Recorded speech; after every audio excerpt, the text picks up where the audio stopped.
So on this next page, we're going to start to formalizing this after, as I said, we did that class activity.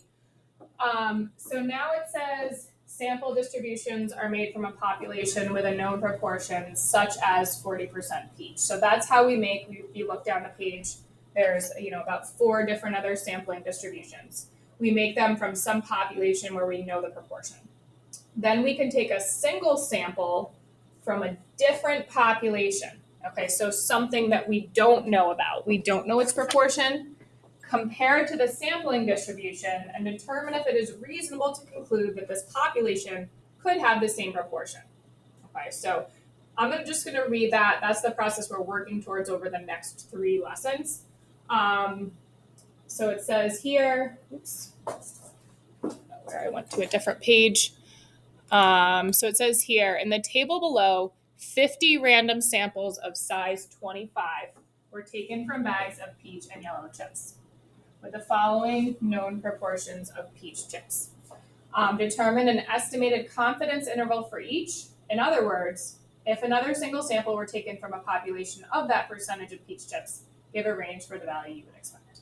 So this is that same idea of cutting off 2.5% from each end. Okay, now here we have 50. It's not that far off from 47, so we're most likely still going to be cutting 1 off each end, times 0.025, so 2.5% off each side adds up to the 5% we want to cut off total.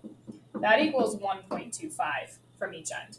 So we're still, because that rounds to 1, we're going to cut off 1 dot from each end. So on the first one, and I would watch for the first one, we're going to cut off the 2 furthest ones.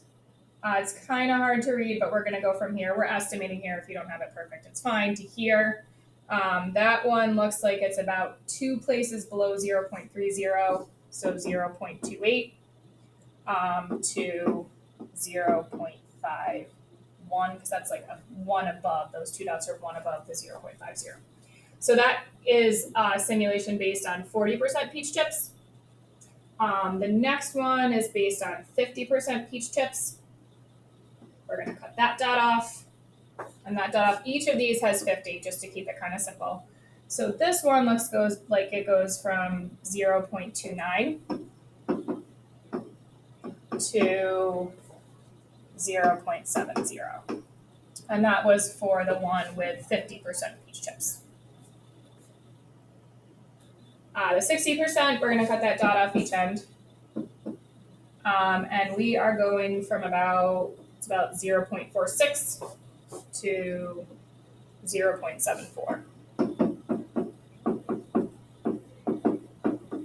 And the last one, so that was based on 60% peach. This is based on 70% peach. So we're going to cut the 1 off each end.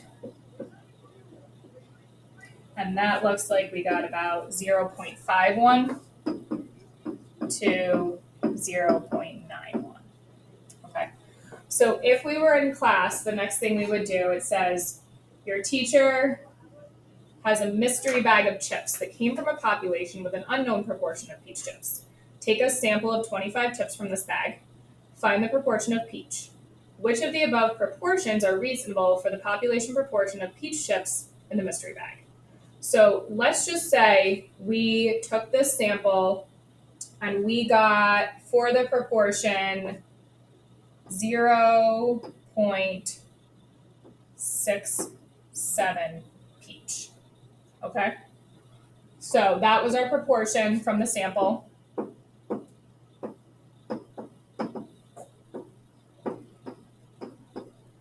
Okay. So if that was the sample, the question is, could that mystery bag, could it be 0.40% peach? Well, 0.67, which is what we're comparing, is outside of that confidence interval. That's where pretty confident it's going to land in between those 2 numbers. So we're going to say it's not 40. 0.67, though, is in each of these ranges, right? It falls in here. It would fall in here between the 0.46 and the 0.74.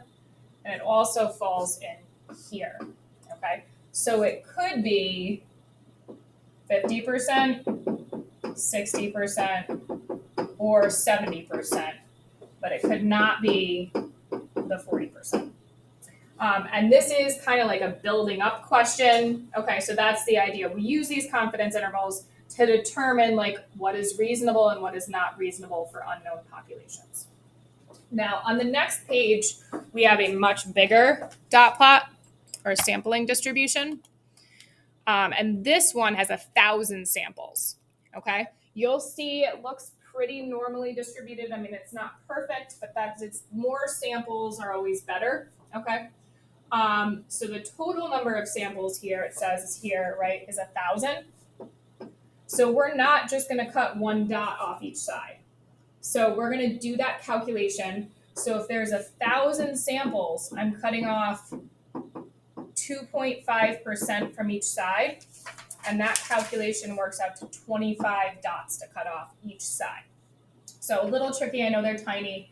1, 2, 3, 4, 5, 6, 7, 8, 9, 10, 11, 12, 13, 14, 15, 16, 17, 18, 19, 20, 21. And it looks like we're going to end up somewhere in that bar, right? Well, we cut off a couple, but that's where we would end up. And then same deal over here, 25.